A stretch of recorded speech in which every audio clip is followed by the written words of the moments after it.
नमस्कार, खबर है सरदार में आपका स्वागत है। आपके साथ मैं दीपेश बरगले। चलिए खबरों की शुरुआत करते हैं और बड़ी खबर, मध्य प्रदेश में वन्य प्राणियों की तस्करी का सोशल मीडिया कनेक्शन सामने आया है। वन विभाग को चौंकाने वाली जानकारी मिली है। यूट्यूब के जरिए चैनल बनाकर वन्य प्राणियों की तस्करी हो रही है। चैटिंग के जरिए वन्य प्राणियों के अंगों के रेट तय हो रखे हैं। कोरोना संकट काल में वन्य प्राणियों की तस्करी को लेकर ये नया रास्ता निकाला गया। राज्य टाइगर स्ट्राइक फोर्स की कार्रवाई में यह खुलासा हुआ है। 3 अलग अलग प्रकरणों में यह जानकारी सामने आई है। मध्य प्रदेश वन विभाग ने यूट्यूब प्रबंधन को नोटिस भेजा है।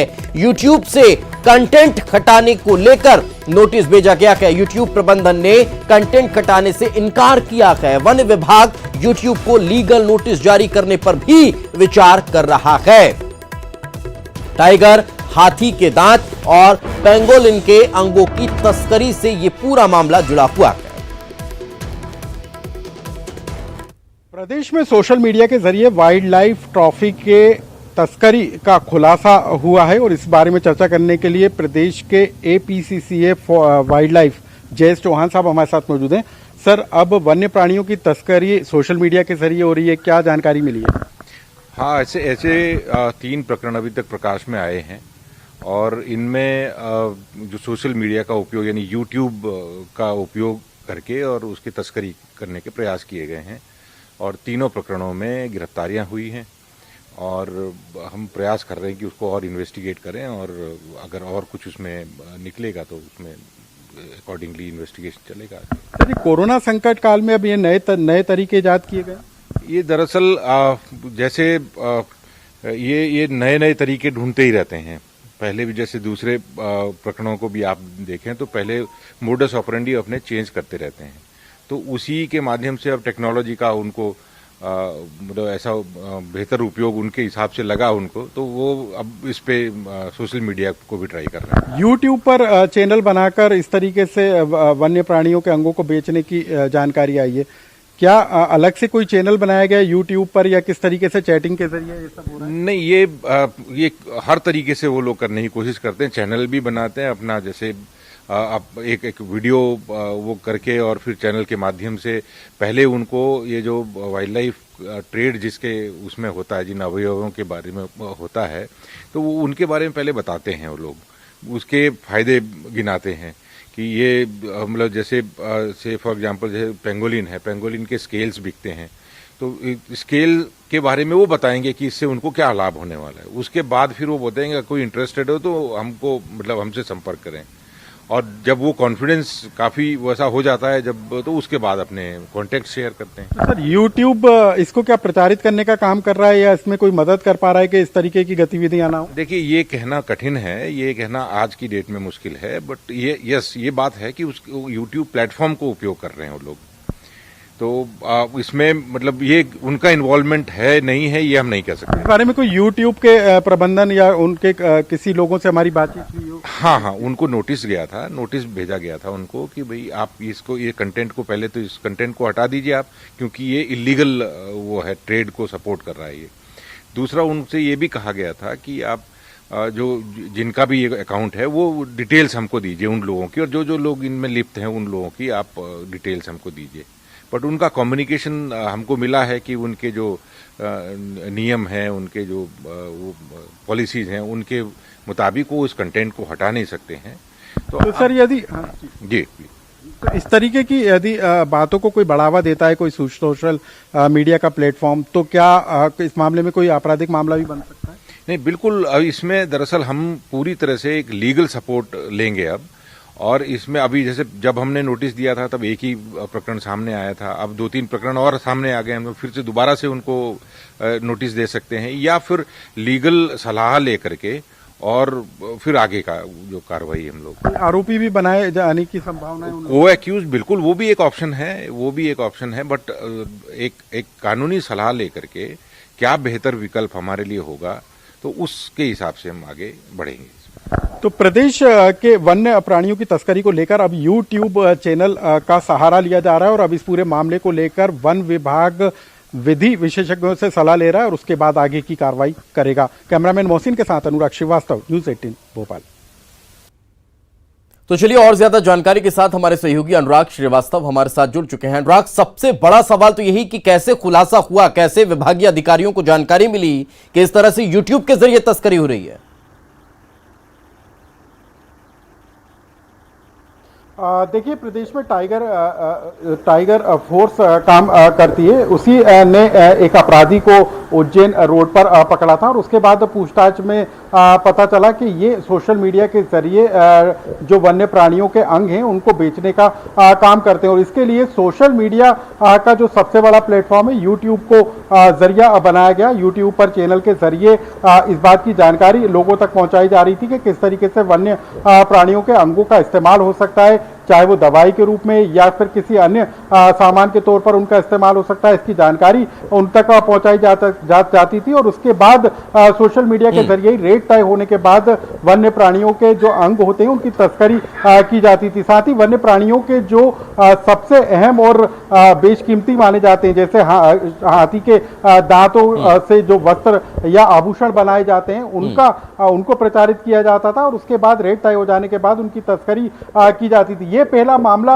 जो है वन विभाग के को पकड़ाई में आया था और उसके बाद जब पड़ताल की गई तो ऐसे 2 से 3 मामले जो है निकल कर आए और इसके बाद जो नेटवर्क का खुलासा हुआ उसमें इस बात की जानकारी सामने आई कि जो सोशल मीडिया का जो प्लेटफॉर्म है यूट्यूब के जरिए एक चैनल बनाकर इस तरह के वीडियो और जानकारी देने का काम होता था और उसमें जो है चैटिंग के जरिए बातचीत करके रेट तय किए जाते थे और उसके बाद इनकी तस्करी की जाती थी। तो कुल मिलाकर अब इस पूरे मामले को लेकर वन विभाग पूरे तरीके से पड़ताल करने का काम कर रहा है और साथ ही यूट्यूब को इस बात का अनुरोध किया गया था कि वो इस तरीके के कंटेंट को अपने सोशल मीडिया के प्लेटफॉर्म से हटाने का काम करें, जिसको यूट्यूब ने इनकार कर दिया। और अब इस पूरे मामले को लेकर वन विभाग ने जो है कानूनी सलाह लेना शुरू कर दिया है कि क्या यूट्यूब को सह आरोपी इस पूरे मामले को लेकर बिल्कुल तो लीगल सपोर्ट की और अब शायद वन विभाग अग्रसर होता हुआ नजर आ रहा है, जिस तरह से हमारे सहयोगी इस बारे में जानकारी दे रहे हैं। बहुत बहुत शुक्रिया, साथ में रहे, आगे भी आपसे चर्चा करेंगे। तो कहीं ना कहीं महत्वपूर्ण कदम अब वन विभाग इस पूरे मामले को लेकर उठाने वाला है। आगे बढ़ते हैं, न्यूज 18 की खबर पर मुहर लगी है। 20 अगस्त से प्रदेश में बस सुविधा शुरू होने जा रही है। कोरोना गाइडलाइन का पालन संचालकों को करना होगा। सीएम शिवराज सिंह चौहान ने अधिकारियों को इसको लेकर दिशा निर्देश जारी कर दिए हैं। तो आज ही हमने आपको ये महत्वपूर्ण खबर दिखाई थी कि जल्द ही अब बसों के पहिए चलना शुरू हो जाएंगे। बसों का संचालन एक बार फिर से अब प्रदेश में शुरू होगा। और ज्यादा जानकारी के साथ हमारे सहयोगी अनुराग हमारे साथ जुड़ चुके हैं। अनुराग, जो विरोधाभास की स्थिति बस संचालक और सरकार के बीच थी, क्या वो अब खत्म हो चुकी है? दूरियां अब खत्म हो चुकी है और वापस से अब पटरी पर बसें दौड़ना शुरू हो जाएंगी? बिल्कुल, देखिए, कोरोना संकट काल के कारण बीते 5 महीनों से जो यात्री बसें हैं उनके पहिए पूरी तरीके से जाम थे, लेकिन अब राज्य सरकार ने फैसला किया है कि 20 अगस्त से जो गाड़ियां हैं, यात्री बसें, उनका संचालन फिर से शुरू हो सकेगा। पूरी क्षमता के साथ यात्री बसों का संचालन हो सकेगा, क्योंकि इसको लेकर लगातार विवाद के हालात थे कि किस तरीके से यात्री बसों में सोशल डिस्टेंसिंग का पालन होगा। लेकिन सरकार ने ये निर्देश जरूर जारी किए हैं कि जो जरूरी गाइडलाइन है उनका पालन करना होगा, यानी कि जो भी यात्री बस में सवार होगा उसको मास्क लगाना अनिवार्य होगा और बसों को हर बार सैनिटाइज भी करना होगा। इसके भी निर्देश राज्य सरकार ने दिए हैं। सबसे बड़ी बात है कि न्यूज 18 ने सबसे पहले इस खबर को दिखाया था कि किस तरीके से यात्री बस बंद होने से जो बस संचालक हैं उनको दिक्कतों का सामना करना पड़ रहा है, उसके साथ जो लोग हैं उनको कितना मुश्किलों का सामना करना पड़ रहा है। और प्रदेश के परिवहन मंत्री ने भी इस बात का भरोसा दिलाया था कि राज्य सरकार इस मामले में जल्द कोई फैसला ले लेगी। और आज राज्य सरकार ने निर्देश जारी कर दिए हैं। सभी कलेक्टरों को ये निर्देश जारी किए गए हैं कि कल से यात्री बसों का संचालन किया जा सकेगा। हालांकि अभी भी जो बस संचालक हैं उन्होंने टैक्स को माफ किए जाने की मांग भी राज्य सरकार के सामने रखी थी। इस पर अभी कोई फैसला नहीं हो सका है, लेकिन राहत वाली बात ये जरूर है कि अब यात्री बसों का संचालन हो सकेगा। और लोगों के लिए को भी लंबे समय से इंतजार था कि कब बसें शुरू होंगी और वे अपने गंतव्य तक पहुंच पाएंगे। बहुत बहुत शुक्रिया इस तमाम जानकारी के लिए। आगे बढ़ते हैं। 20 अगस्त को स्वच्छता सर्वेक्षण 2020 के नतीजे घोषित होंगे। सूत्रों के हवाले से खबर है कि इस सर्वेक्षण में एक बार फिर से इंदौर नंबर 1 बनने जा रहा है। वहीं दूसरे नंबर पर सूरत और तीसरे स्थान पर नवी मुंबई रहने वाला है। प्रधानमंत्री नरेंद्र मोदी दिल्ली में इसकी घोषणा करेंगे। वहीं पहली बार महू को कैंटोनमेंट एरिया में पुरस्कृत किया जाएगा, लेकिन इसको लेकर श्रेय लेने की राजनीति भी शुरू हो चुकी है। नगरीय निकाय चुनाव से पहले कांग्रेस और बीजेपी स्वच्छता को लेकर आमने सामने हैं। दोनों पार्टियां अपनी अपनी सरकार की योजनाओं का हवाला देकर इंदौर को नंबर 1 बनाने का दावा कर रही है।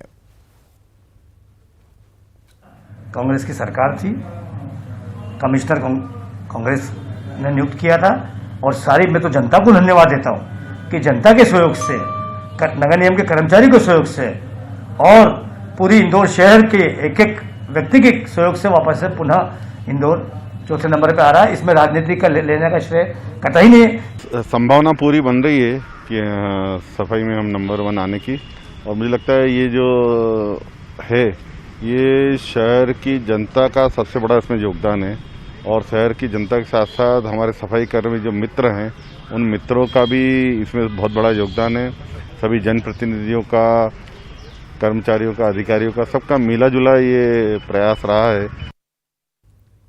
और चलिए फिलहाल रुकेंगे एक छोटे से ब्रेक के लिए। ब्रेक के बाद जल्द हाजिर होंगे। ब्रेक के बाद एक बार फिर आपका स्वागत है। सुशांत सिंह राजपूत केस की जांच सीबीआई करने वाली है। सुप्रीम कोर्ट ने पटना के राजीव नगर थाने में दर्ज एफआईआर को सही ठहराया है। साथ ही मुंबई पुलिस को जांच में सहयोग का आदेश दिया गया है। सुप्रीम कोर्ट के फैसले से महाराष्ट्र सरकार और मुंबई पुलिस को बड़ा झटका लगा है। महाराष्ट्र सरकार इस फैसले को चुनौती भी दे सकती है। सुशांत सिंह राजपूत की मौत 14 जून को उनके मुंबई स्थित फ्लैट में हुई थी। सुशांत के पिता ने 26 जुलाई को पटना में एफआईआर दर्ज कराई थी। 4 अगस्त को बिहार सरकार ने इस मामले में सीबीआई जांच की सिफारिश की और आज सुप्रीम कोर्ट ने सीबीआई जांच का फैसला सुनाया है। देश की सबसे बड़ी अदालत ने माना कि मुंबई पुलिस ने इस केस में जांच नहीं की है। कोर्ट ने यह भी साफ कर दिया कि इस केस से जुड़े हर मामले को अब सीबीआई ही देखेगी।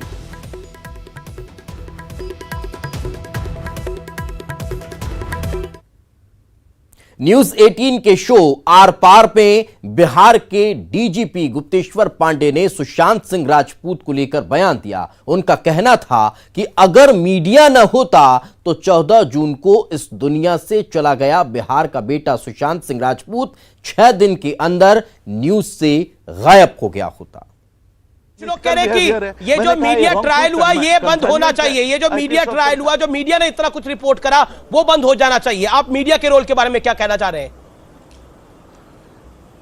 देखिए, मीडिया रायल को अगर मैं तो एक ही लाइन में अपनी प्रतिक्रिया दूंगा कि अगर मीडिया नहीं रहता, लोकतंत्र का चौथा स्तंभ, तो 14 जून को जो यहां से इस दुनिया से चला गया वो बिहार का बेटा, इस तारीख तक 6 दिन के अंदर ये न्यूज से बाहर था।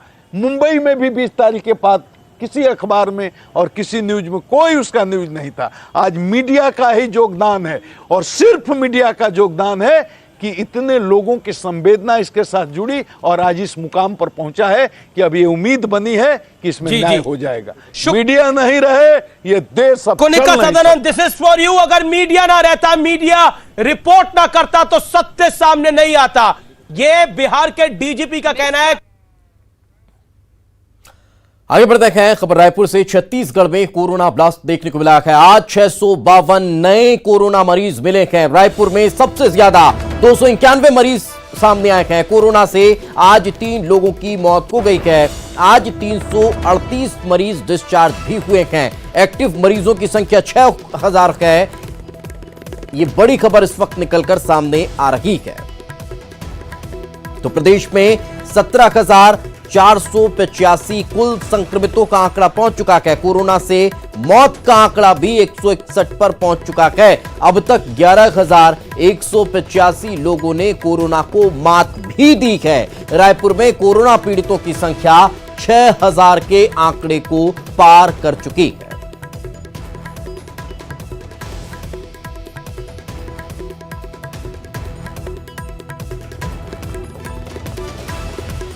बड़ी खबर निकलकर सामने आ रही है। बड़ी खबर हम आपको बता रहे हैं, कोरोना का ग्राफ लगातार छत्तीसगढ़ में भी बढ़ता जा रहा है। आज कोरोना के 652 नए मामले निकलकर सामने आए हैं।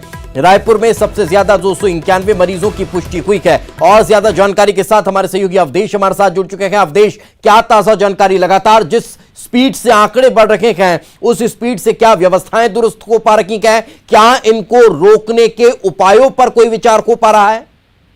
बिल्कुल, देखिए, जिस तरह से अनुमान लगाए गए थे कि अगस्त में और सितंबर में सबसे अधिक मरीज निकल के सामने आएंगे, उसी तर्ज पे ही अब नए मरीजों का जो मिलने का सिलसिला है काफी तेज हो चुका है। कल हमने देखा कि 700 के पार आंकड़े पहुंच गए और आज 500 के पार, 600 के पार आज आंकड़े पहुंच गए, जो बताने के लिए काफी है कि अब छत्तीसगढ़ में अब स्थिति अन्य महाराष्ट्र, दिल्ली जैसे राज्य की तरह होने लगी है, क्योंकि जनसंख्या और क्षेत्रफल के आधार पे छत्तीसगढ़ छोटा राज्य है, लेकिन जो नए मरीजों की संख्या है वो काफी तेज है। इससे बताने के लिए काफी है कि अब तक के जितने इंतजाम किए गए थे वो नाकाफी साबित हुए। लेकिन सबसे बड़ी बात यह है कि अभी भी उपायों को लेकर, उपचार को लेकर अभी भी उस स्तर पे उपाय नहीं किए गए जो होने चाहिए। बिल्कुल, ये सबसे बड़ी बात है कि जिस स्तर पर व्यवस्थाएं होनी चाहिए वो नजर नहीं आ रही। बहुत बहुत शुक्रिया इस तमाम जानकारी के लिए। इसी के साथ इस बुलेटिन में फिलहाल इतना की खबरें लगातार जारी।